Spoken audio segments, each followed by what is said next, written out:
Welcome back to our channel for the most heartbreaking and cataclysmic update in the history of our beloved daytime drama. Today, we find ourselves navigating a tragedy of unprecedented proportions, a storyline that will forever alter the fabric of the Forrester family and leave a permanent scar on the canvas of Los Angeles. Let us dive deep into the devastating events that have just unfolded. The fashion world of Los Angeles and the sun-drenched shores of the French Riviera have been completely eclipsed by a shadow of unfathomable grief.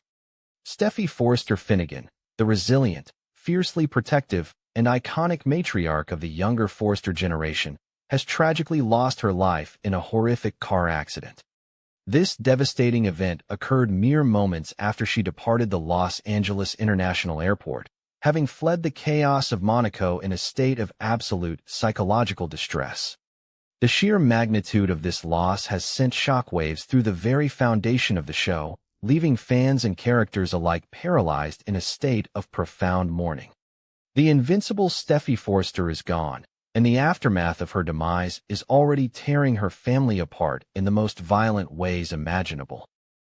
To truly understand the gravity of this fatal crash, we must first examine the agonizing hours that preceded it. Steffy did not simply leave Monaco. She was running for her life, attempting to escape the suffocating nightmare of Sheila Carter. After discovering that her husband, John Finnegan, had kept Sheila's presence on his commercial flight a secret, Steffy's world shattered. The profound betrayal she felt when Finn slightly defended his biological mother on that European beach triggered a severe trauma response. Steffy threw her wedding ring at Finn's chest and boarded the first commercial flight back to Los Angeles. During that agonizing journey across the Atlantic, she consumed heavy amounts of alcohol, her mind spiraling into a dark abyss of betrayal, fear, and heartbreak. When Steffy's flight finally touched down at LAX, she was in no condition to be behind the wheel of a vehicle. Her cognitive functions were severely impaired by the alcohol she had consumed to numb her pain, and her emotional state was dangerously volatile. Blinded by tears and paralyzed by the haunting realization that the monster who had once shot her in a dark alleyway was still lurking in the shadows of her marriage, Steffy lost control. The fatal car crash that claimed her life was a direct result of this unbearable psychological torment. The screeching of tires, the shattering of glass, and the wailing of ambulance sirens marked the tragic end of a woman who had fought so hard to protect her family. It was not just a tragic accident. It was the catastrophic culmination of a nightmare that Finn had inadvertently allowed to continue. Thousands of miles away in Paris, Thomas Forrester received the phone call that would shatter his reality into a million irreparable pieces. Having been abroad since December, entirely removed from the corporate warfare and the escalating family drama, Thomas was completely blindsided by the news of his sister's sudden demise. The unbreakable bond between Thomas and Steffy has always been a cornerstone of the Forrester family dynamic. They were confidants, allies, and fierce protectors of one another. Upon hearing that his beloved sister had perished in a twisted wreck of metal, Thomas immediately chartered a private jet back to Los Angeles. During that long, agonizing flight over the ocean, his profound grief began to rapidly mutate into a cold, terrifying, and lethal rage. The atmosphere at the Los Angeles funeral home was nothing short of asphyxiating. The heavy, sweet scent of white lilies and roses mingled with the silent, choked sobs of the Forrester clan. Eric, Ridge, and Taylor were reduced to hollow shells of their former selves, unable to comprehend the reality of the polished mahogany casket that rested at the front of the viewing room. The room was draped in an oppressive, suffocating gloom, a physical manifestation of the tragedy that had befallen a family so accustomed to triumph and glamour. The silence was heavy, broken only by the sound of shattered hearts trying to find a reason to keep beating in a world without Steffy.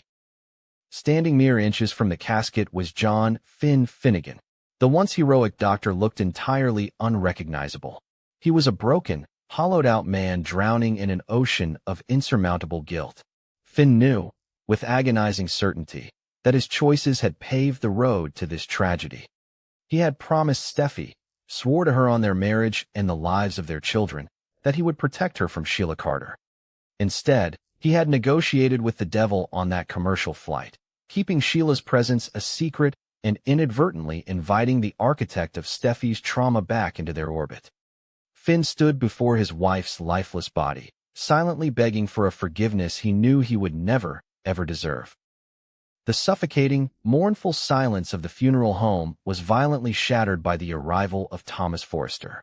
The heavy oak doors swung open, and the atmosphere in the room instantly plummeted to a freezing, volatile tension.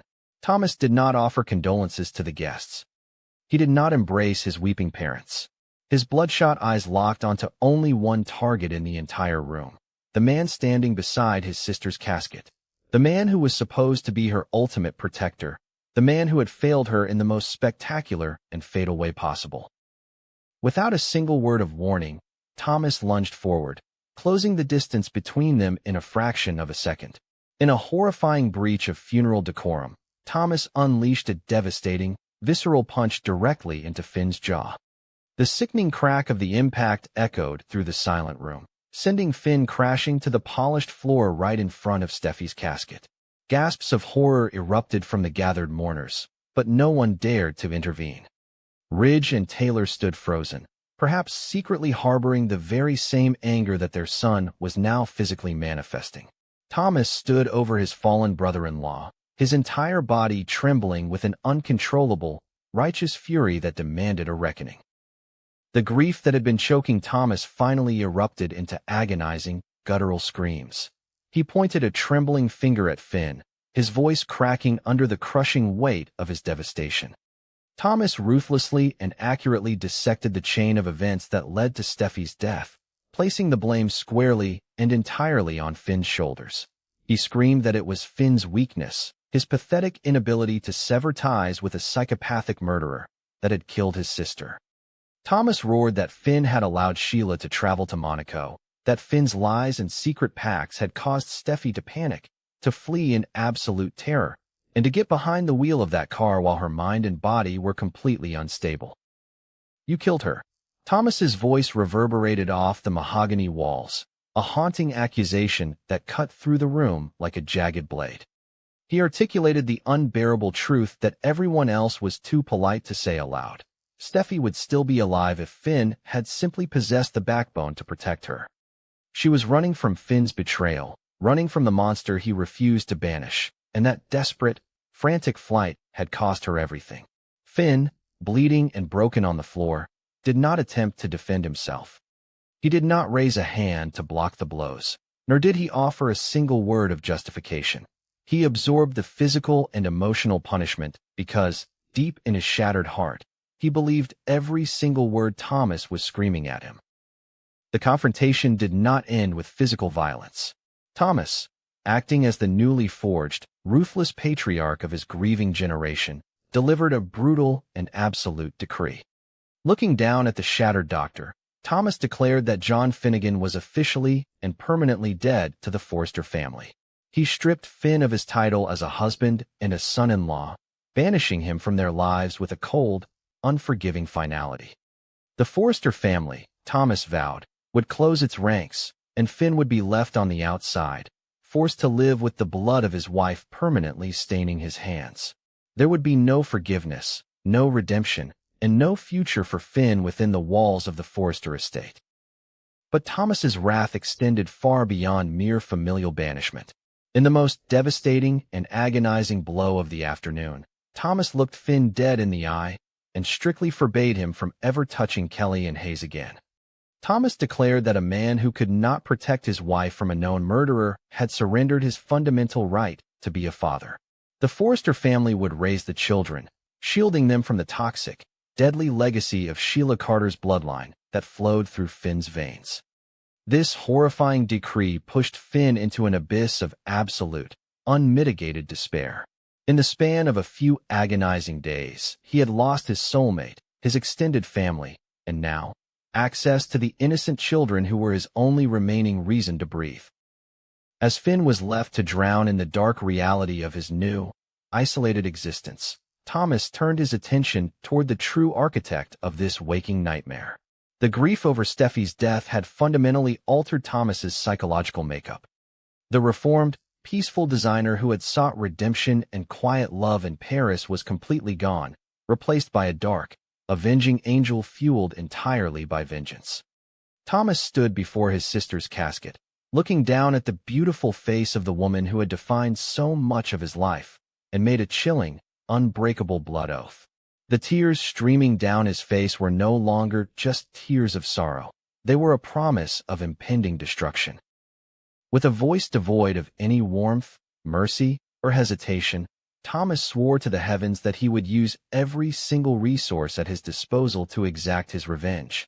He vowed to weaponize every ounce of Forster wealth, power, and influence to wipe the name Sheila Carter off the face of the earth.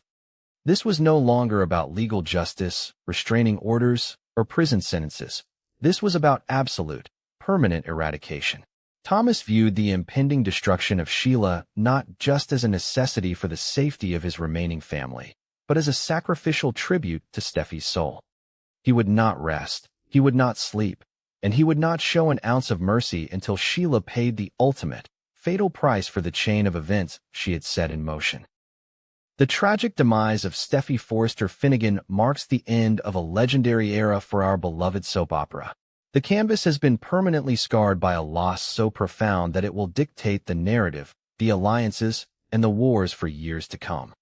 The celebrated romance of Steffy and Finn, once hailed as a beacon of modern love, healing, and resilience, has ended in a twisted wreck of betrayal, panic, and death. Finn is now a ghost of his former self, wandering the earth with the crushing weight of his monumental failure, stripped of his children and his dignity. Meanwhile, Thomas Forster has fully embraced the darkness, stepping into a terrifying role that will undoubtedly lead him down a treacherous and deadly path. As we prepare for the turbulent and agonizing weeks ahead, the audience is left to grapple with the emotional fallout of this cataclysmic event. How will Ridge and Taylor survive the unimaginable pain of burying their vibrant, beautiful daughter? Will Finn find a way to navigate the absolute darkness of his banishment, or will the crushing guilt ultimately consume his will to live? And most importantly, how far will Thomas Forster go to fulfill his dark, lethal vow of vengeance against Sheila Carter? The battle lines have been drawn not in ink, but in blood, and the upcoming war promises to be the most devastating, ruthless conflict in the history of Los Angeles. Keep your eyes glued to the screen, because the fallout from Steffy's death is just beginning, and no one in the Forster, Logan, or Spencer families will ever be the same again.